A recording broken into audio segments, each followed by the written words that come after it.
Shalom leaders of the pack, this is Rob Nathan. I want to talk to you about the difference between low self-esteem and humility. Low self-esteem, which so many men have, is very dangerous and does not allow us to stand up, lead and protect, right? Low self-esteem, how do I know if I've got low self-esteem? It means that I allow my wife to put me down. I allow my children to be disrespectful. I allow my boss or my co-workers to put me down, leave me out of things because I'm no good at something, or that they're not going to invest in me because they don't believe in me. Allowing myself, in short, to be a doormat. What's the difference between that and humility? Humility is recognizing the great gifts that you have as a man, as a human being, and making sure to use those for the right reasons within this world, to grow the world, to grow yourself, to grow your family, to invest in your children. Humility is all about using those gifts that we do have, the strengths that we do have, not thinking that that means I run the world and I'm powerful, but understanding that they're a God gift and therefore I better use them in the right way and not misuse them. Humility doesn't mean that I put myself down, but it does mean that I can recognize my weaknesses and be okay with them and make a plan to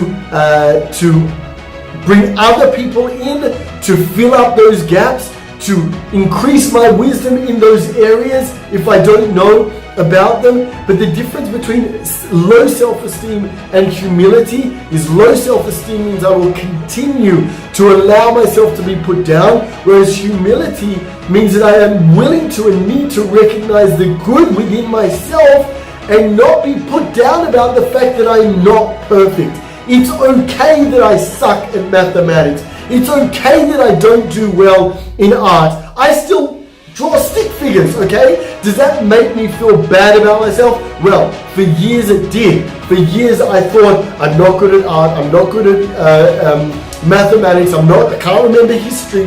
None of these things, oh my gosh, I'm really not worth anything. And then the aftermath of that affected my marriage. Why? Because I was like, well, I don't know how to do business. So when my wife would say, I'd really love to build our own home, I'd be like, oh no, we don't need to have our own home.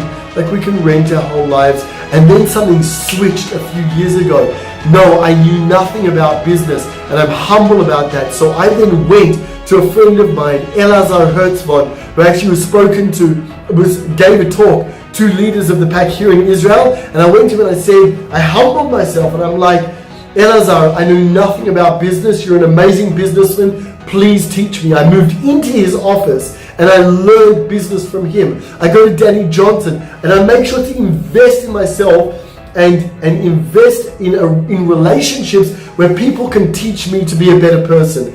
Years ago, when I had low self-esteem, even though I thought I was being humble, the low self-esteem told me I'm not good at that and therefore I'm not worthy, therefore I shouldn't be striving for more. Because you were born into a divorced family and we don't have that much money, and that's what you got to just continue because that's your plot in life. That's not humble, that's low self-esteem. Now, when we are entrusted to lead, stand up, lead and protect our families, there is no room for low self-esteem. We must be humble. We must understand what our limits are. If we don't know that I don't know how to protect my family, then I'm not going to go out there and learn how to protect my family. If I don't know how to lead, I have no knowledge in Bible, in Torah, or in accounting, or anything that it's going to take, or in education, whatever it's going to take to lead my family. If I'm not humble enough to say, I don't know, therefore I'm going to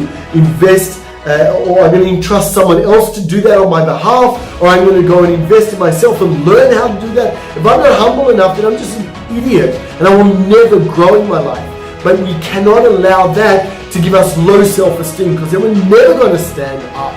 We're always going to sit down. We're probably going to lie down. We will never lead, because who are we to lead?